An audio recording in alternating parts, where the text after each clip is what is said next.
পর্দার আড়ালে থেকেও তিনি দীর্ঘদিন ধরে প্রভাব বিস্তার করে এসেছেন ইরানের ক্ষমতার কেন্দ্রে। শিক্ষক হিসেবে পরিচিত এই মানুষটি খুব কমই এসেছেন প্রকাশ্যে, কিন্তু রাজনৈতিক বিশ্লেষকদের মতে দীর্ঘদিন ধরেই তিনি রাষ্ট্র পরিচালনার গুরুত্বপূর্ণ সিদ্ধান্তে ভূমিকা রেখে চলেছেন। বলছি ইরানের বর্তমান সর্বোচ্চ নেতা মুজতবা হোসেনি খামেনির কথা, যিনি বাবা আলী খামেনির গেটকিপার হিসেবেও পরিচিত ছিলেন।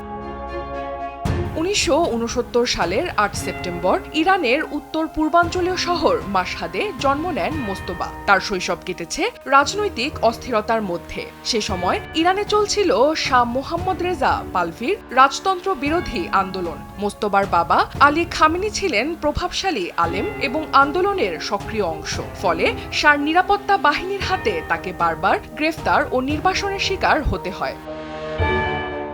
শরিয়া ভিত্তিক আধুনিক ইসলামী ব্যাংকিং ইউসিবি ইসলামিক ব্যাংকিং একটি পরিপূর্ণ ইসলামিক ব্যাংকিং ব্যবস্থা। ১৯৭৯ সালে ঘটে ইরানের ঐতিহাসিক ইসলামী বিপ্লব। রাজতন্ত্রের পতনের পর বদলে যায় খামেনি পরিবারের অবস্থান। তখনই মোস্তবা চলে আসেন তেহরানে। সেখানে অভিজাত আলাভি হাই স্কুলে পড়াশোনা শেষ করে তিনি তেহরান ও কুমে ধর্মীয় শিক্ষা গ্রহণ করেন। পরে রক্ষণশীল আলেম মোহাম্মদ তাকি মেজবা ইয়াজদি সহ একাধিক প্রভাবশালী ব্যক্তির অধীনে পড়াশোনা করেন। ১৭ বছর বয়সে ইরান ইরাক যুদ্ধ চলাকালে তিনি স্বল্প সময়ের জন্য সেনাবাহিনীতেও দায়িত্ব পালন করেন। সেই যুদ্ধ ইরানের শাসক গোষ্ঠীর মনে পশ্চিমা দেশগুলোর প্রতি গভীর সন্দেহের জন্ম দেয়। ১৯৯৯ সালে মোস্তবা যান পবিত্র শহর কুমে, যা শিয়া ধর্মতন্ত্রের গুরুত্বপূর্ণ কেন্দ্র। সেখানে তিনি ধর্মীয় পড়াশোনা চালিয়ে যান। উল্লেখযোগ্য বিষয় হল, প্রায় ৩০ বছর বয়স পর্যন্ত তিনি ধর্মীয় পোশাক পরতেন না। মোস্তবা একজন মধ্যম স্তরের আলেম। তিনি আয়াতুল্লাহ নন, তবুও দীর্ঘদিন ধরে সুপ্রিম লিডারের দপ্তরে পর্দার আড়ালের শক্তিশালী ব্যক্তিত্ব হিসেবে পরিচিত।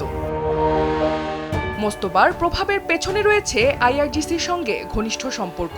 ইরাক ইরান যুদ্ধে তিনি হাবিব ব্যাটালিয়নে কাজ করেন এবং পরে নিরাপত্তা কাঠামোর শীর্ষ পর্যায়ের অনেক কর্মকর্তার সঙ্গে ঘনিষ্ঠ সম্পর্ক গড়ে তোলেন। পরে ২০১৯ সালে যুক্তরাষ্ট্র তার বিরুদ্ধে নিষেধাজ্ঞা আরোপ করে। অভিযোগ ছিল তিনি নির্বাচন, রাজনীতি ও নিরাপত্তা দমনপীড়নে ভূমিকা রেখেছেন। তবে ইরানের সংবিধান অনুযায়ী সুপ্রিম লিডার নির্বাচন করে ৮৮ সদস্যের অ্যাসেম্বলি অব এক্সপার্ট। জন্য প্রয়োজন উচ্চপদস্থ ধর্মীয় মর্যাদা এবং রাজনৈতিক যোগ্যতা। তাই অনেকেই মনে করেন, যদিও তিনি আয়াতুল্লাহ নন, তবুও পর্দার আড়ালে থেকে ইরানের ক্ষমতার রাজনীতিতে মোস্তবা খামেনি এক রহস্যময় এবং প্রভাবশালী চরিত্র।